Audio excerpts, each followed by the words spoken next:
Yeah, man. Hey everybody, it's Mike Gable once again. We're on the Scout, Bay Scout 201. It's a 2010 model. We're just trying to finish up the series and showing everybody what we have done with the drain tube. Okay, so yesterday we went ahead and epoxied these drain tubes in as we discussed in the earlier video.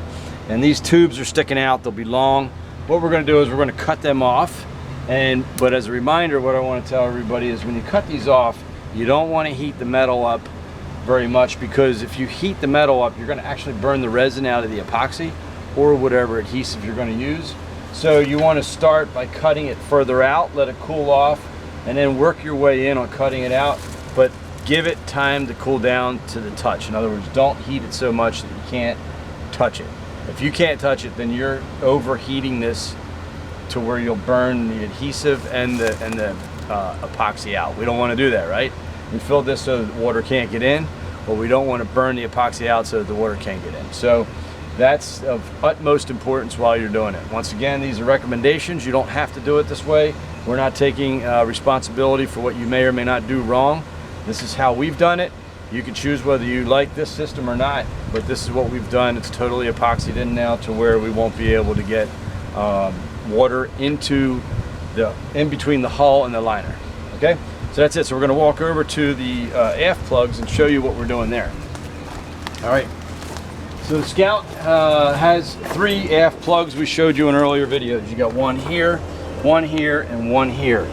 This one on the center, okay, is been backfilled, but it already had a solid putty in it. Okay, so this backfill is cured off. We used the 4-to-1 epoxy. That was put on about an hour and a half ago. And now we've got a nice finish in here. We're gonna clean this all up, sand this outside. Same thing here, we're gonna sand this outside. These won't obviously fit yet because the epoxy has expanded a little bit in there, and we're gonna have to go ahead, re-rack it with a hole saw or just clean it out with a die grinder or a grinding bit, okay? Same thing over here. So what we did was we came in and dug out the foam and then replaced it with a solid epoxy putty on both sides here. So now, once again, if we install these and they were to get a leak around the adhesive sealant, they're not going to go, the water's not going to be able to get in between the hull and the IGU unit where the foam's at, okay? So we're going to take you around to a finished plug on this side to let you see what's going on here.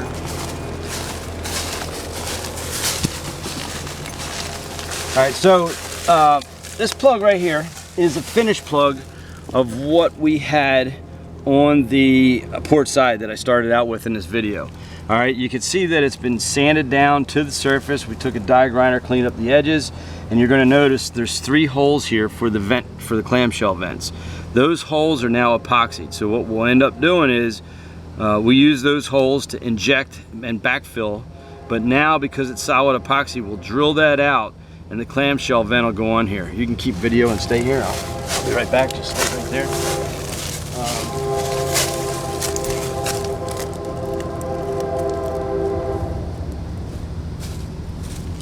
All right, so I got the clamshell vent in my hand, and it'll be facing this way as the cover plate, and that's how it's going to end up the finished look. Okay, that's what we saw when we first pulled it out, but we did notice rust stains around.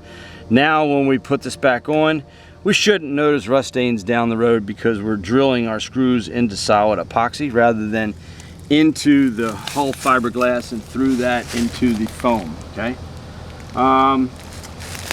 That's it. So we're gonna sign off and say thank you for watching. Once again, Mike Gable, Gable Enterprises, and look for us on our YouTube channel. All right, you can hit that red button.